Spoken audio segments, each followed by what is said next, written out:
দর্শক শুভেচ্ছা সহ আমন্ত্রণ জানাচ্ছি বাংলা ভিশনের নিয়মিত আয়োজন ডিজিটাল লাইফের নতুন আরও একটি এপিসোডে। আমি আপনাদের সাথে আছি শুভ ইসলাম। দর্শক, ডিজিটাল লাইফের আমাদের আজকের আলোচিত বিষয় নিরাপদ সাইবার জগৎ নিশ্চিতে কী ধরনের আইন প্রয়োজন।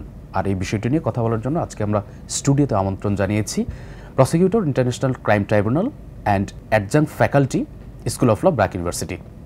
স্বাগত আজকের অনুষ্ঠানে। প্রথমে একটু জানতে চাই, আমরা যেমনটি জানি যে আইওটি ডিভাইসেস থেকে শুরু করে প্রতিনিয়ত আমরা আমাদের যেই সাইবার স্পেস ইভলভিং, সেই জায়গায় আসলে এই ইভলভিং সাইবার স্পেসকে নিয়ন্ত্রণ বলি, মডারেট বলি, মনিটরিং বলি, সেই জায়গাতে অবশ্যই আমাদের সাইবার ল বা এই রিলেটেড আইন দরকার ছিল, আছে, আবার আমরা শুনছি হয়তো থাকবে না।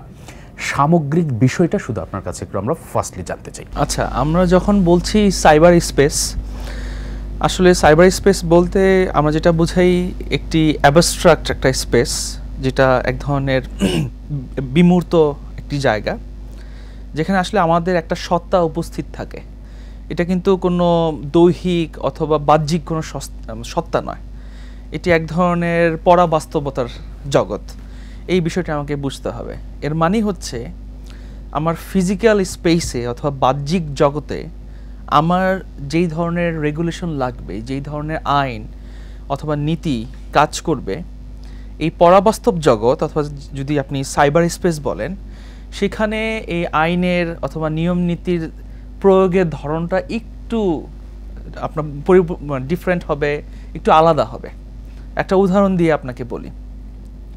যেমন ধরেন, আমি এখন আপনাকে মানে কোনো ভয়ভীতি প্রদর্শন করছি অথবা আপনার বিরুদ্ধে কথা ছড়াচ্ছি। ফিজিক্যাল স্পেসে হলে আপনি কিন্তু আমাকে খুঁজে বের করতে পারবেন অথবা কেউ না কেউ বলতে পারবে যে কে এই ধরনের কথা ছড়িয়ে বেড়াচ্ছে।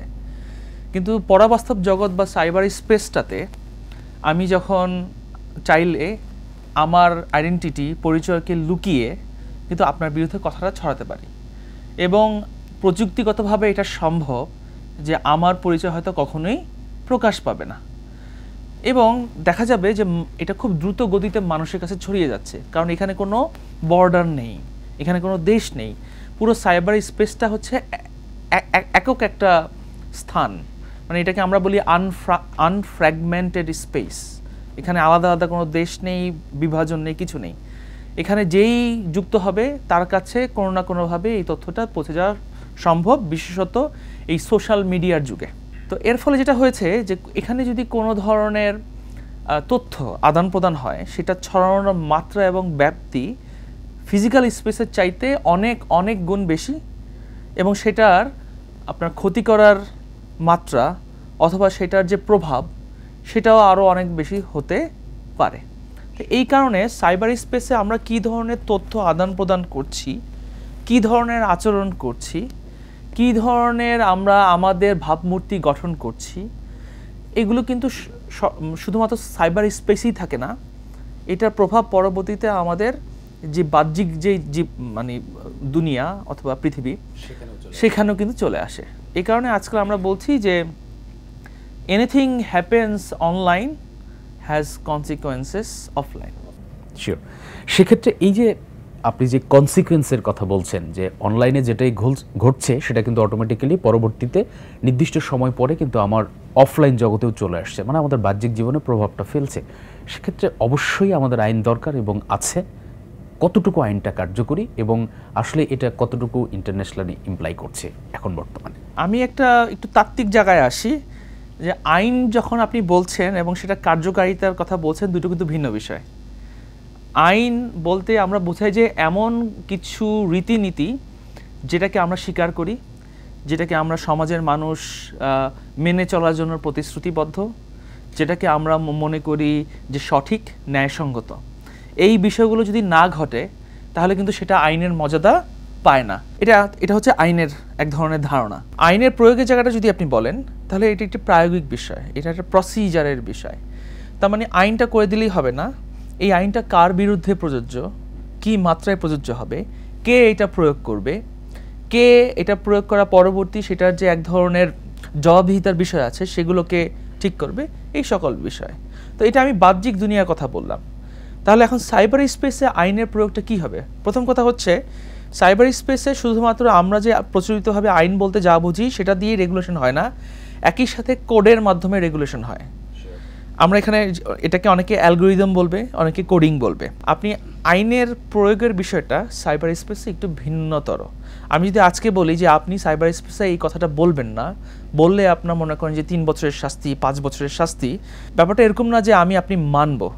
কারণ সাইবার স্পেসের নিজস্ব একটা আবেদন আছে, এটা আমাদের আচরণের একটা মাত্রাগত আপনার পরিবর্তন আনে। উদাহরণ হিসেবে বলি, আমি যদি মাঝরাতে আপনার দরজার সামনে নক করে বলি যে বন্ধু কেমন আছিস, আপনার কাছে কেমন লাগবে?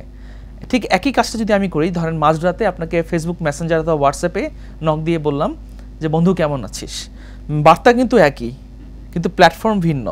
এখন আপনি দুটো জিনিসকে কীভাবে দেখবেন? যে মাঝরাতে হুট করে আপনার দরজার সামনে আমি হাজির হলাম, ওর জিনিসটাকে আমরা স্বাভাবিকভাবে কিন্তু দেখব না। কিন্তু একই কাজটা যখন আমরা হোয়াটসঅ্যাপের চ্যাটে অথবা ফেসবুক মেসেঞ্জারে চ্যাটে করছি, আমরা এটাকে খুব স্বাভাবিক বলে ধরে নিচ্ছি। তার মানে একই ধরনের তথ্য আদান প্রদানের ক্ষেত্রে প্ল্যাটফর্মের ভিন্নতার কারণে মাত্রাগত ভিন্নতা কিন্তু আসে, সেটাকে আমরা ভালো অথবা খারাপ চোখে দেখে নিচ্ছি। একই কাজটা যেটা সাইবার স্পেসে ভালো হতে পারে, সেটা ফিজিক্যাল স্পেসে খারাপ হতে পারে। একই কাজটা ফিজিক্যাল স্পেসে যেটা ভালো, সাইবার স্পেসে হয়তো সেটা খারাপ হিসেবে গণ্য হতে পারে।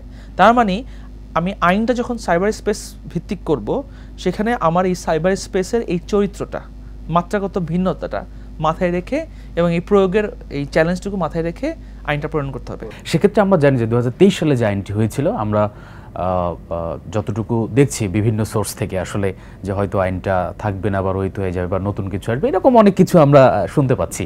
তো সেক্ষেত্রে আসলে আমাদের একটা কনসার্নের বিষয়, সেটা আপনার আমার সবার জন্যই, যে বেসিক্যালি তাহলে এই সাইবার স্পেসে যে ধরনের ঘটনাগুলো ঘটবে, সেক্ষেত্রে আমরা কোন আইনের আন্ডারে আসলে সেই জাজমেন্টটা হবে, কোথায় যাব, কার কাছে যাব, আমরা জাস্ট ছোট করে একটু ইনপুট চাই আপনার কাছে। সাইবার স্পেসে যখন আমরা এই বিষয়গুলো দেখি, আমরা মোটা দাগে 3টা অংশে ভাগ করি। একটা হচ্ছে আপনার সাইবার সিকিউরিটি। এটা মূলত হচ্ছে আপনার যে এই সফটওয়্যার, হার্ডওয়্যার এবং নেটওয়ার্ক আছে, সেগুলোর system security, network security, physical যে ডিভাইসগুলো আছে সেগুলোর সিকিউরিটি। এটা একটি টেকনিক্যাল বিষয়, এটা এই সংক্রান্ত বেশ কিছু আইন আছে।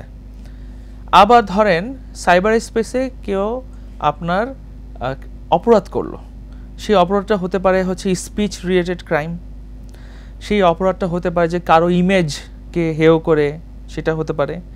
এটা হতে পারে যে জাতিগত বিদ্বেষ, হেট স্পিচ, হেট ক্রাইম হতে পারে। এটা হতে পারে যে ফেক নিউজ, হ্যাঁ। তো এরকম নানা ধরনের যে আছে সেগুলো হচ্ছে সাইবার ক্রাইম। আবার ধরেন অনলাইনে যৌন হয়রানি, যৌন উত্তেজনামূলক অথবা কাউকে এই ধরনের ধরেন জেন্ডারের ভিত্তিতে কাউকে হয়রানি করা, এরকম অনলাইন সেক্সুয়াল হ্যারাসমেন্টের বিষয় আছে, ব্ল্যাকমেইলিং আছে, পর্নোগ্রাফির বিষয় আছে। তো এগুলো সাইবার ক্রাইমের বিষয়, সেই সংক্রান্ত এক ধরনের আইন আছে। আরেকটা হচ্ছে আপনার যেটাকে আমরা বলি কন্টেন্ট মডারেশন। সাইবার স্পেসে আমরা কী ধরনের তথ্য আদান প্রদান করছি, সেটা কী মাত্রায় কতটুকু করা উচিত, কোনটা করা উচিত, কোনটা করা উচিত না, সেটার বিভিন্ন দেশে আজকাল সুনির্দিষ্ট কিছু নীতিমালা আছে। তো আমাদের দেশে যখন আমরা আইনগুলি করব, এই 3টা অংশকে মাথায় রেখে এই 3টা অংশের জন্য প্রযোজ্য ভিন্ন ভিন্ন আঙ্গিকের আইন আমাদের করতে হবে, যেটা এখন পর্যন্ত বাংলাদেশের সাইবার স্পেস সংক্রান্ত অথবা ডিজিটাল স্পেস সংক্রান্ত আইনগুলিতে সেটা আমি সেভাবে লক্ষ্য করছি না। এখানে একটা বিষয় একটু আপনার কাছ থেকে আরেকটু মোর ডিটেল জানতে চাই, যে বিশেষ করে আপনি যেটা বলছেন যে কন্টেন্ট মডারেশন বা ফিল্টারিং যেটাই বলি, সেই জায়গাতে আসলে এখন পর্যন্ত সুনির্দিষ্ট কোনো আইন আমাদের দেশে নেই। তাহলে সেক্ষেত্রে আমরা ওটিটি প্ল্যাটফর্ম বলি বা ফেসবুক বা ইউটিউবে যথেচ্ছা যেখান থেকে যেভাবে কিন্তু আমরা ভিডিওগুলো আপলোড করছি, কোথাও কোনো সেন্সরের ব্যবস্থা কিন্তু নেই। সেক্ষেত্রে আসলে আমরা কোন দিকে যাচ্ছি, কিভাবে রেগুলেট হবে? আপনি যেহেতু ওটিটি প্ল্যাটফর্মের কথা বলেছেন, আমরা এই ধরনের টেকনোলজিগুলিকে বলি ডিসরাপটিভ টেকনোলজি। মানে যারা মার্কেটে নতুন টেকনোলজি এসে এক্সিস্টিং যে টেকনোলজিগুলো সেগুলোকে হয় সরিয়ে দিয়েছে অথবা সেটার মধ্যে এক ধরনের অস্থিরতা সৃষ্টি করেছে এবং নতুন একটা আবেদন তৈরি করেছে। এর ফলে পুরো মার্কেটের ডাইমেনশনটা কিন্তু চেঞ্জ হয়ে গেছে। যেমন ধরেন আগে আমরা জার্নালিজম বলতে কি বুঝতাম, হয় আপনি প্রিন্ট মিডিয়া অথবা ইলেকট্রনিক মিডিয়া, যেখানে আমরা হচ্ছি গ্রাহকরা রিসিভ করতাম এবং একটি মিডিয়া হাউস অথবা প্রোডাকশন হাউস থাকতো এবং তারা যে সংবাদটা আমাদেরকে পরিবেশন করবে আমরা সেটাই শুনতাম। কিন্তু এখন বিষয়টা হয়ে গেছে যে আমি আর এখন শুধুমাত্র গ্রাহক নেই, আমি নিজেও কিন্তু নিউজ প্রডিউসার অথবা সংবাদ, আমি নিজে হয়তো ডিরেক্টর হতে পারি, আমি নিজেই সেটা ব্রডকাস্টিং করতে পারি, আমি নিজেই একজন ইন্ডিভিজুয়াল কিন্তু জার্নালিস্ট হয়ে যেতে পারে, যেটাকে আমরা আজকাল বলছি সিটিজেন জার্নালিজম অথবা নিউ মিডিয়া, এগুলোকে আমরা বলছি। তার মানে এই সেক্টরের ডাইমেনশনটা আপনার পাল্টে গেছে। তো এর ফলে আমার যখন এই যে ডিসরাপটিভ টেকনোলজিগুলো আসবে, আমার আইনটাকে কিন্তু সাথে সাথে আপনার পরিবর্তন করতে হবে। আমাদের দেশে ইতিমধ্যে কিন্তু আপনি দেখবেন যে জাতীয় সম্প্রচার নীতি আছে, আমাদের দেশে ব্রিটিশদের আমল থেকে চলে আসা পেনাল কোড আছে, যেখানে আপনার যে কাউকে মানহানি সংক্রান্ত অথবা ভাবমূর্তি সংক্রান্ত কিছু প্রভিশনস আছে। আমরা পরবর্তীতে দেখলাম যে information and communication technology act আছে, যদিও এই আইনটাকে করা হয়েছিল ডিজিটাল সিগনেচারকে সুরক্ষা দেওয়ার জন্য, কিন্তু ওই যে আমাদের একটা প্রভাব আছে, একটা বাগধারা আছে না, যে হিন্দি একটা বাগধারা আছে যে কাবাব মে হাড্ডি, হ্যাঁ। তো ব্যাপারটা অনেকটা সেরকম যে আইসিটি অ্যাক্ট যেটা ছিল, information and communication technology act, সেটা ডিজিটাল সিগনেচারের ভিত্তিক হওয়া সত্ত্বেও সেখানে কিছু সাইবার ক্রাইমের কিছু ক্রিমিনাল প্রভিশন ঢুকিয়ে দেওয়া হয়েছিল সম্পূর্ণ অযৌক্তিকভাবে, আমরা সেটাও দেখেছি। এরপর আমরা দেখলাম যে ডিজিটাল সিকিউরিটি অ্যাক্ট, এরপর সাইবার সিকিউরিটি অ্যাক্ট দেখলাম, যদিও সাইবার সিকিউরিটি অ্যাক্ট এবং ডিজিটাল সিকিউরিটি অ্যাক্ট একদম মানে একই রকম, মানে ধরেন 99% একই, শুধু নামটা ডিজিটালের জায়গায় সাইবার হয়েছে। কিন্তু আমরা যেটা দেখতে পাইনি সেটা হচ্ছে এই যে বিভিন্ন ধরনের নতুন নতুন সাইবার ক্রাইম হচ্ছে, যেমন ধরেন অনলাইন ব্ল্যাকমেইলিং অথবা হেট স্পিচ অথবা অনলাইন সেক্সুয়াল হ্যারাসমেন্ট। নতুন আমাদের এসেছে যে ক্রিপ্টোকারেন্সি সংক্রান্ত এই যে অপরাধগুলো, নতুন নতুন ধরনের সফিস্টিকেশন সাইবার ক্রাইম, এই যে ডিসরাপটিভ টেকনোলজি গুলো আসছে এবং এগুলির মাধ্যমে যে নতুন ধরনের অপরাধ হচ্ছে, সেগুলোকে ঠেকানোর জন্য স্পেসিফিক সুনির্দিষ্ট এবং বিশেষায়িত আইন কিন্তু আমাদের এখানে এখনো দেখিনি।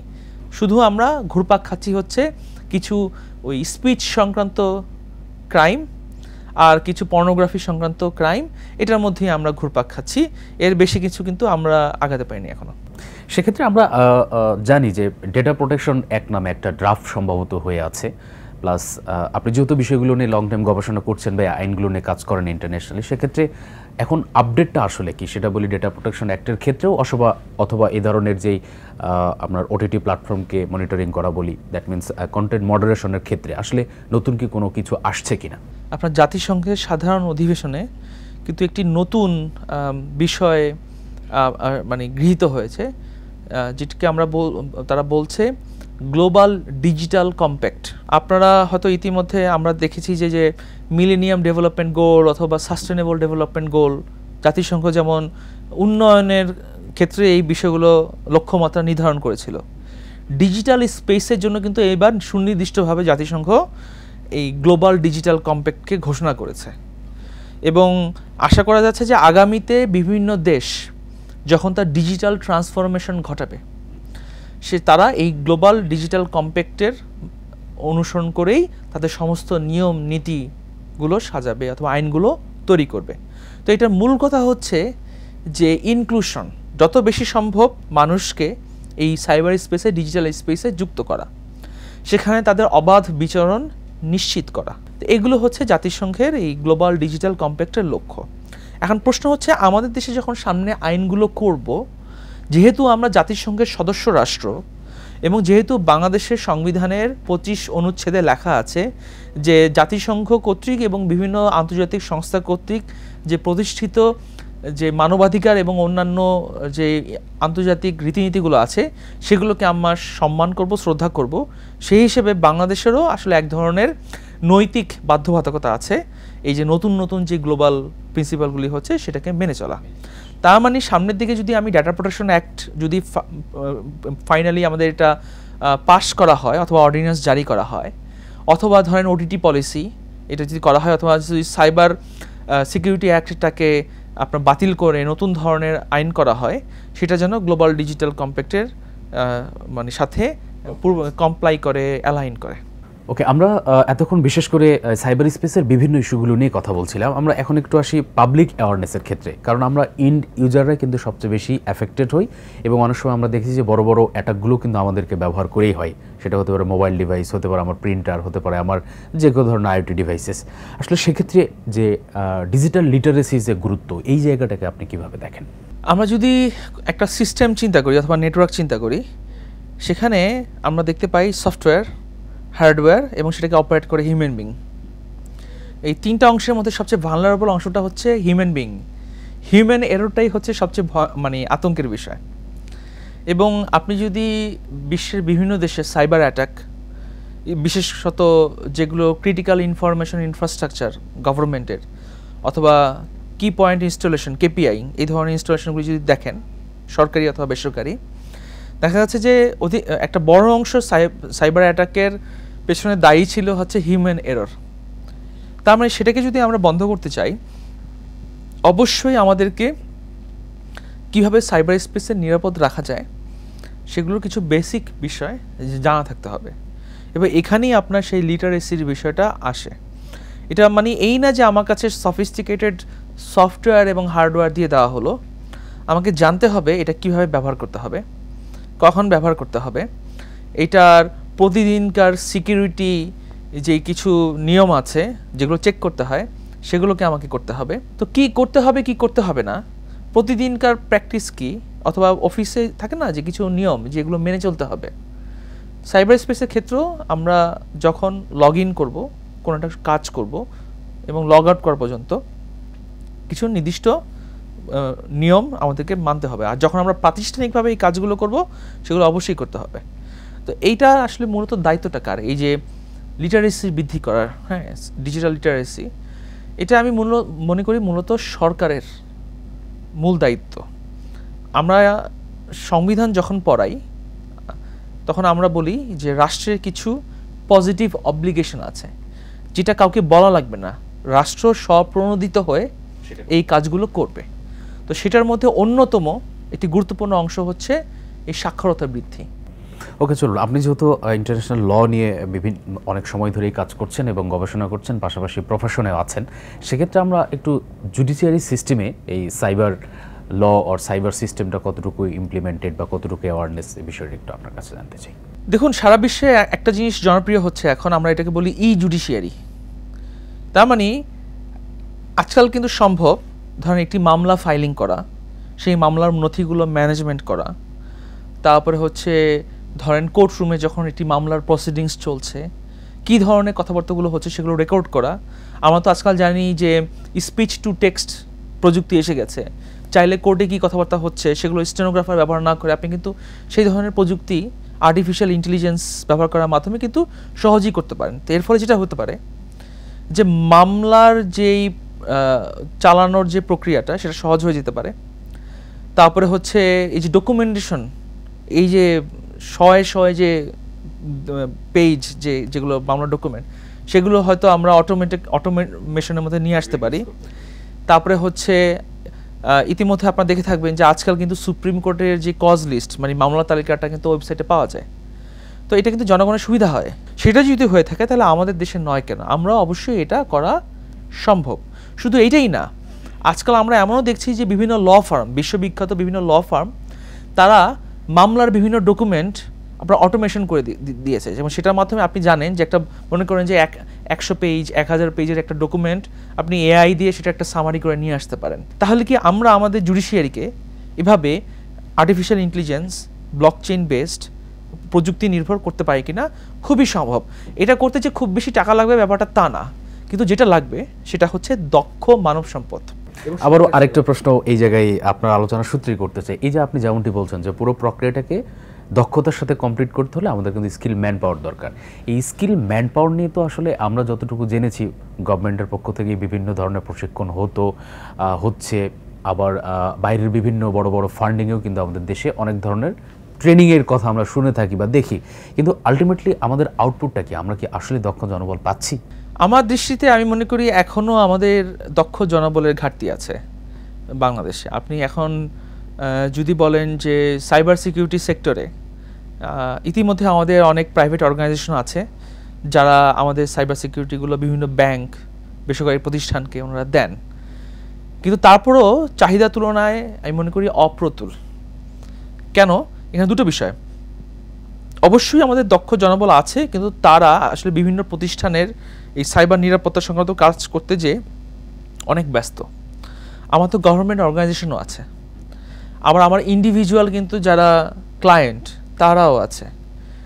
চাইলে কিন্তু আমরা সবসময় তাদের এটা নিতে পারবো না। যেমন আবার আরেকটা বিষয় হচ্ছে, যেমন ধরেন সাইবার অপরাধ দমন, ওটার ক্ষেত্রে আমার যদি কখনো একজন এক্সপার্টের দরকার হয়।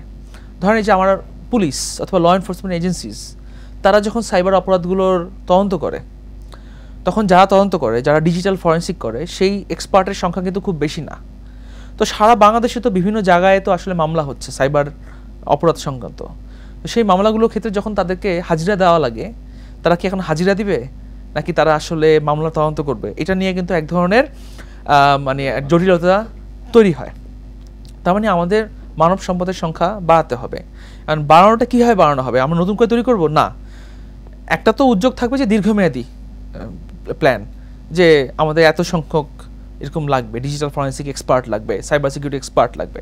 কিন্তু এক্সিস্টিং যারা আছে প্রাইভেট সেক্টরে এবং গভর্নমেন্ট সেক্টরে, তাদেরকে কিভাবে আমরা কোলাবোরেশনে নিয়ে আসতে পারি, তাদেরকে কিভাবে ম্যাক্সিমাম আউটপুটটা আমরা দিতে পারি, যে যিনি প্রাইভেট সেক্টরে সার্ভ করছেন ওনাকে কিভাবে আমরা গভর্নমেন্ট সেক্টরে আমরা নিতে পারি, যারা গভর্নমেন্ট সেক্টরে কাজ করছেন তাদের সাথে প্রাইভেট সেক্টরের ইন্টিগ্রেশনটা কীভাবে হতে পারে। কমন প্রশ্ন আমরা কাজের ক্ষেত্রে মানে রুট লেভেল থেকে সবসময় পেয়ে থাকি, বিশেষ করে সোশ্যাল হ্যান্ডেলগুলো আমরা যারা ব্যবহার করি, সেই রিলেটেড যে ক্রাইমগুলো হয়, অনেক সময় কোর্ট পর্যন্ত যায় না, অনেক সময় থানাতে গিয়ে হ্যারাসমেন্টের শিকার হয়, মানে বিভিন্ন ধরনের অভিজ্ঞতা কিন্তু আমাদের আছে।